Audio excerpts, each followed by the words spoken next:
What's up, y'all? Raymond back again, coming to you from Bowler X Pro Shop and Training Center inside Waterford Lanes, where I want to talk about how you can move your eyes to change your angles. You don't necessarily have to move your eyes left to right. I know that makes some people uncomfortable. They're trying to throw it further right, so they start moving their eyes to the right, and then their body's like, whoa, you're looking way too far right. You kind of need to rein it in, and so then you start chicken winging it, trying to help it. You know it's not gonna hook, so you're like, no, I gotta help it, and then you can't make bad shots because your body feels like you're too open. So I'm gonna show you a trick where you're looking at on the lanes to try to help you project the ball further right or to keep the ball closer in front of you. We're gonna talk about all that here in a minute, so stay tuned.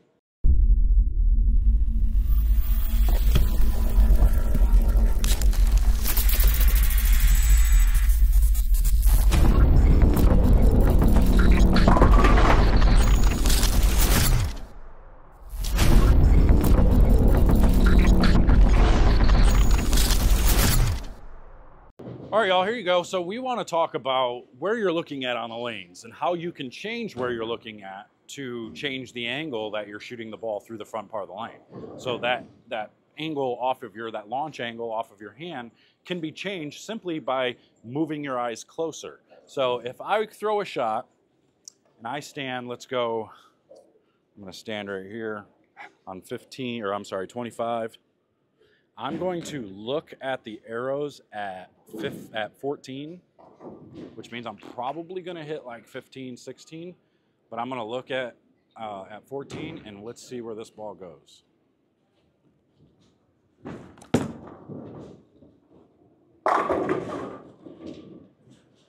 Okay, so now let's change something up. Now let's make it feel like, okay, maybe I need to get that one to the dry. Maybe I need to throw it further right, but I don't want to move my eyes to the right because then when I move my eyes to the right and stay in the same spot, my angle looks so far open that my body it's not going to feel comfortable and it's not going to want me to project it over there. So I'll miss my target left almost every time.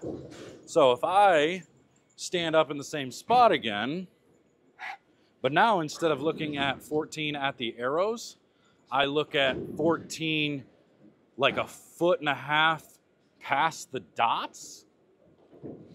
Let's see where this one goes. Oh yeah. So now that one shoots to the right. You could see that one. As soon as I set it down, the angle was gonna be a lot more open and it was gonna shoot it to the right.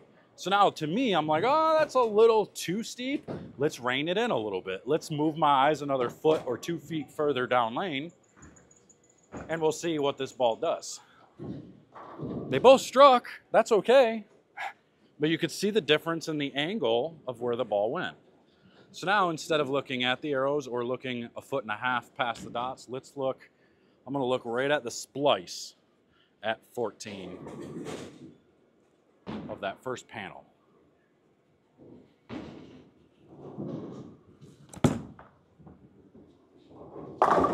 Again, it got further right than the first one did, but it didn't get as far right as quick as the second one did.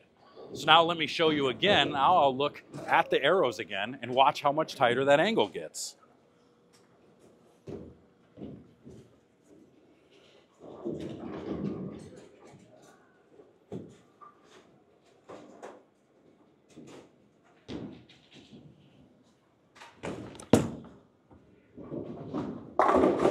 So that one doesn't get to the gutter. So keep this in mind when we're actually trying to figure out how do I get my ball to go further right or get my ball to stay further in front of me. Like, I'll do one more actually. I'll do one more and I'm gonna look even further than the arrows and watch what happens.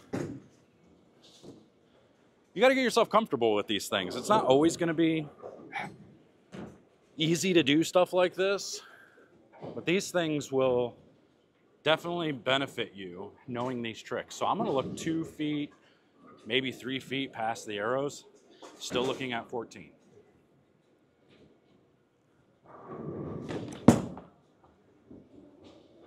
You see how up the lane that is? Like that one never got to the right. Even though I hit what I was looking at, it might not have hit 14, but it was on the direction, it was on the trajectory of what I was looking for. And again, with targeting, like, you don't have to be trying to split boards. And honestly, if you feel like you have to split a specific board to strike, you're in the wrong ball or you're in the wrong zone. you got to try to figure out a way to have at least 3, 4 boards to be able to get there, right? So that way you have the opportunity to strike a little bit more often. So use a trick like this, changing your angles front to back in order to get a little bit more lined up. The times you're going to use this is when maybe you feel like your ball's getting too far down the lane, you need to use a little more of the dry. Bring your eyes in closer to be able to get it to the dry faster, and it'll pick up a little bit more. If you're getting it to the dry too quick, move your eyes a little bit further out. Rather than moving your eyes left, move your eyes a little bit further out. That'll tighten your angle up just as much. So again, it's all perspective. It's based on what you're seeing from when you're standing back here to what it is when you get there and how you draw your lines. So visualize and attack. That's what Adam Sandler says, right? Bobby Boucher, visualize and attack. That's what he says. So that's what you got to do. So I hope this helps. I'm getting out of here. Until next time, we'll see you guys later. Take care.